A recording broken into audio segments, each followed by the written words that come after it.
Food গধূলি ধাৰাবাহিকখনৰ আজি নিশা আহিবলগীয়া এপিছডৰ প্ৰম' বৰ্তমান মুকলি হৈছে আৰু আজিৰ প্ৰম'ত আমি দেখিবলৈ পাইছোঁ ধাৰাবাহিকখন হ'বলৈ গৈ আছে বহুত বেছি ইণ্টাৰেষ্টিং। বলকচোন চাওঁ আজিৰ প্ৰম'ত কি দেখিবলৈ পাইছোঁ। আজিৰ প্ৰমৰ প্ৰথম ভাগত আমি দেখিবলৈ পাইছোঁ বিকাশে বিবেকক কৈ আছিল সেইদিনা পলীক হঠাৎ গাড়ী এখনত উঠি যোৱা দেখিছিলোঁ। তেতিয়া বিবেকে মাত দিছিল কাৰ লগত। তাৰপিছত আমি প্ৰম'ত দেখিবলৈ পাইছোঁ মাধৱে কৈ আছিল কথাবোৰ ক্লিয়াৰ হৈ থকাটো ভাল, নহ'লে পিছত সিহঁতে আমাৰ ওপৰত আশা কৰি থাকিব পাৰেতো।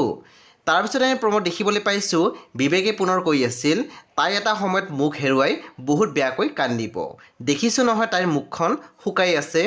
তাৰপিছত আমি প্ৰম'ত দেখিবলৈ পাইছোঁ বিকাশে বিবেকক কৈ আছিল তই তাইক ইমানখিনিলৈকে অবজাৰ্ভ কৰিছ বা দছ বা যি বুজিছোঁ পলীটোৰ মনৰ পৰা অন্তৰ্ধান নহয়, এইটো কিন্তু খাটাং। বন্ধু বান্ধৱীসকল আজি নিশা 8:30 বজাত ৰং টিভিত আহিবলগীয়া ফুড গধূলি ধাৰাবাহিকখন খুবেই বেছি ইণ্টাৰেষ্টিং হ'বলৈ গৈ আছে। আপোনালোকে চাবলৈ একেবাৰে নাপাহৰিব। পৰৱৰ্তী আপডেটৰ বাবে আপোনালোকে আমাৰ চেনেলটো ছাবস্ক্ৰাইব কৰি কাষত থকা বেল আইকনৰ টিপি দিবলৈ একেবাৰে নাপাহৰিব।